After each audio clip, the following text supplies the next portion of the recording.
Hello, friends of La Huertita de Toni. Welcome to another video where today we will see how and when to make elderberry cuttings. As you can see, maste ponas tandanes ka mathian sibansitansia. I'm bundled up. The best time to make these cuttings is when the tree has lost its leaves, and this is around mid to late autumn. So let's see how simple it is to take elder cuttings. You just need to keep some basic considerations in mind, and it's really a very interesting tree to have in our garden due to its multiple uses. A few years ago, I uploaded a video on the channel planting this variety of elderberry, the black pearl, which is super interesting. We mainly wanted to produce plant mass, but it has multiple uses. And as you can see, we prune it abundantly, and yet it keeps producing canes. So, as plant material, it is super interesting, apart from other uses it has, of course.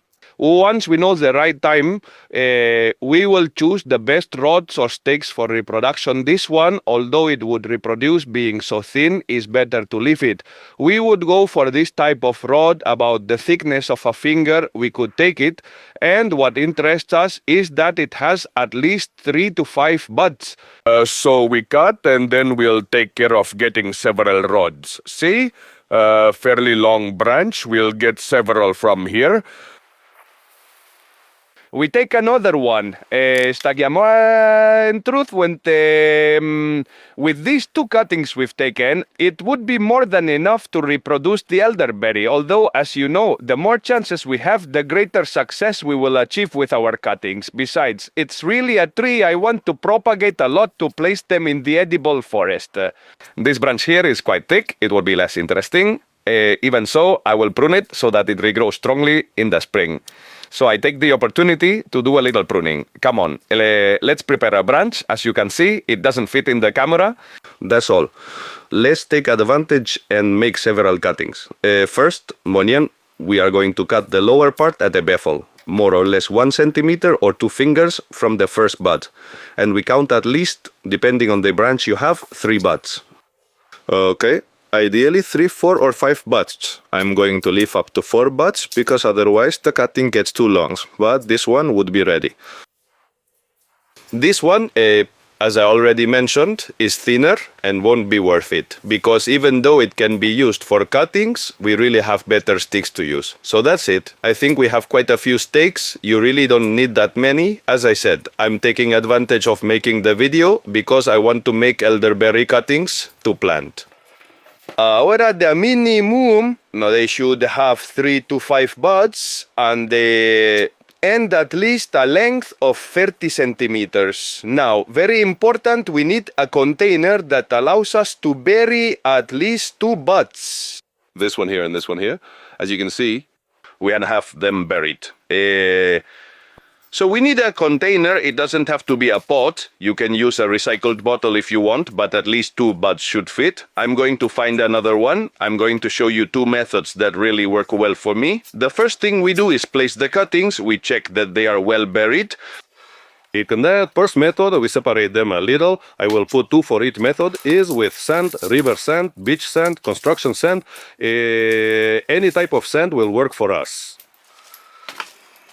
We are filling it up.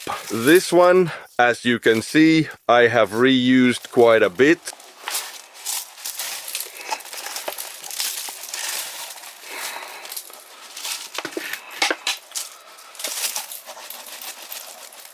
In the end, I placed 3 cuttings to make the numbers work out well, and now what we have to do is gradually moisten all the sand. If it has been dry for a long time, it will be more difficult for us.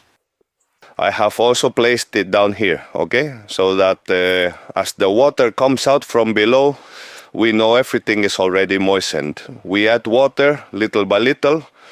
At first it's more difficult, but then I tell you it's no problem.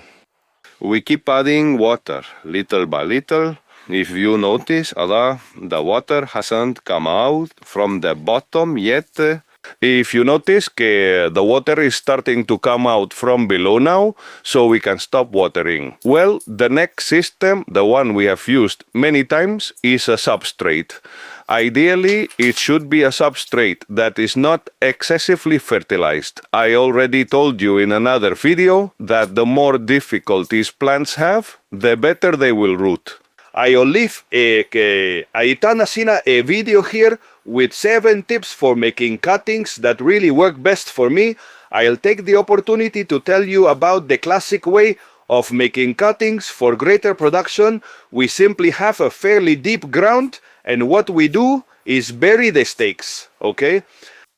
Simply place them diagonally so that it covers the 2 butts, right? It doesn't have to be diagonal, but this would be the classic way to do it, okay? In a greenhouse, in a raised bed, what we do is simply bury them, and I almost cover 3. Well, and this would be the way, or what has been done all along. The thing is, since many of us don't have this space, that's why we do it in those deep pots. That would be perfect. Let's put this one here and this one here. I'm making sure not to place them upside down. Perfect. I'll take this opportunity to show you how I also make mulberry cuttings. In the videos, I show you how to do it at home, but on a level. If we want to do a lot and if some fail, it's no big deal, then this is how to do it. So I already have this whole line with elderberry cuttings, which I am not going to plant, and I make use of the space. Important, or one of the most important things for elderberry cuttings, and in general for almost all cuttings, they must not lack moisture, so we must monitor the watering, ensuring the substrate is always well moistened, and if we see it drying out, we must add more waterings. It's also interesting to have them inside a greenhouse or at home, so for those who don't have a greenhouse, that's why we do it in a pot. So you can place them at home comfortably next to a window, in the kitchen, or it would be a great spot. Look, I have the pots here on a tray, so they don't lack moisture, in case I can't attend to them one day, along with cuttings of mulberry and persimmon. Okay, I will upload videos on the channel. As you can see, I'm fully engaged in propagating little trees now in autumn. And finally, let's try the water system. I've never used it, propagating elderberry by water, but well, we will use this bottle that covers 2, even up to 3 butts, so great. And for those of you asking about the water, it has nothing, it's simply rainwater, that's why it has this color. So let's wait and I'll keep you updated. Good morning, it has been 2 months since we placed our elderberries. Honestly, I don't remember which ones I started recording for the video, but here we have them in the seedbed, all sprouting. That still doesn't mean anything, no? We have to wait a little longer. Huh? Here we have the ones in water, which we really have, so they can be seen well. As you can see, they are sprouting their small roots and shoots, and it's also being successful in substrate and sand, although it seems that in sand, in this case, it's going slower. Also, I wanted to mention that I had some leftover branches and I still planted them in the greenhouse bed, and as you can see, they are all sprouting, this one too. So let's wait until spring and see how it went and if it was successful. Look, here we have more. This one really seems to have taken root well. If you see any damaged leaves, it's because there are many frosts, more than usual for this time of year. But look, all of them initially, it almost doesn't matter, even the size. I put that big one to test, and it's doing quite well. As you can see, our elderberry cutting seedbed is doing perfectly. It's still sprouting little leaves, some more than others, and these in the water too. Although I don't know what could have happened. These here next to us have dried up. How curious. The water is foamy. It seems like something has fermented, and the rest, well, they're going little by little. We're going to water them, of course, but as you can see, these here in the seedbed are doing great. And I kept putting a bunch of leftover branches here in the greenhouse bed. Hello, Chispa. And the truth is that they are doing wonderfully as well.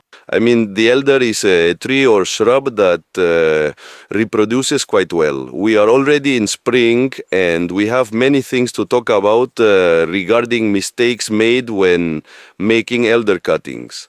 As you can see, this one in the seedling substrate has done perfectly. Some are even flowering. Mistakes I have found. With the water issue, in the end, the water with the heat, well, they have fermented and all of them failed on us. However, the ones in the pond have done great. I'll show them to you now. Look at what I was telling you. See? The elderberry in the pond, fully rooting and sprouting. So the water issue happened because of the mistake I mentioned. And also notice that the mulberry also roots very well in the pond. It's sprouting leaves, and so roots down there. More issues. Substrate and sand. The problem I've had with these two is that they are completely dry. I didn't realize, and when I was watering, this was tilted, and there was no water left in the tray below. And these have always been dry without me noticing, thinking I was watering them. And these, as you can see, are moistened. I'm mentioning these mistakes because even though the video doesn't show it as a success, the elderberry is one of the easiest plants to propagate. And as you can see, it already has a bunch of branches and flowers here. I mean, this one is completely rooted. As you can see, even those we placed in the bed are all rooted. So actually, it has been a success. Let's try to take out this cutting so you can see it without damaging the ones we have here, which are mulberry. And be very careful with the pak choi seeds that I am taking out. So I just want to show you how it went for us. Let's see if I don't break anything. In the end, we are going to have to rely on heavy tool. So we stick the spade in about 10-15 centimeters approximately. If we had this in a pot, it would be much easier. But we are going to need a greenhouse now to grow the spring crops. So let's start taking out. If we can, this little plant to show you the roots simply. Here we have it.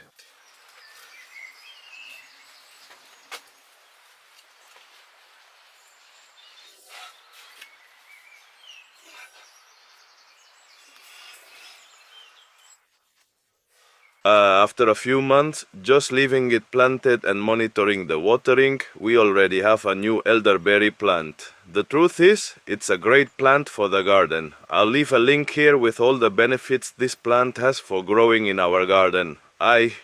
We are reproducing it to produce plant mass in our edible forest.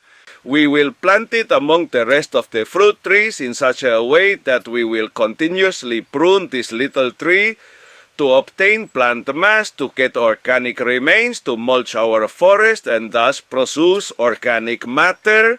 Now, and I'm telling you, we could plant this in its final place or in a pot until we decide where we want to put it. Look at these wonderful roots. Really, the longer we leave it, the better. But we are already in spring. We need the garden bit, and this one, in truth, is already ready to plant. As you can see, an easy system. A few have failed us, but I have explained the reasons. In truth, the water system works quite well, and the good thing is that we can see it on site. Here I hit it with a shovel, but oh well. And remember that even if some cuttings fail, as always, since we are going to plant extra, that should not worry us. Here, as you can see, we already have at least 9 rooted little trees, plus all these here, which we also have roots. In the end, it has been a success. Don't think about what has failed, but about everything we have produced. So, huertonianos, as you can see, a very simple way to reproduce trees, to get trees for free, and repopulate our meadows, our edible forests, or even the edges. So Mene, I hope you liked the video and above all that it was useful to you. And soon we will continue to see how to reproduce more trees to get them for free, to give away or to plant. So see you next Thursday on the channel La Huertina de Toni. See you later.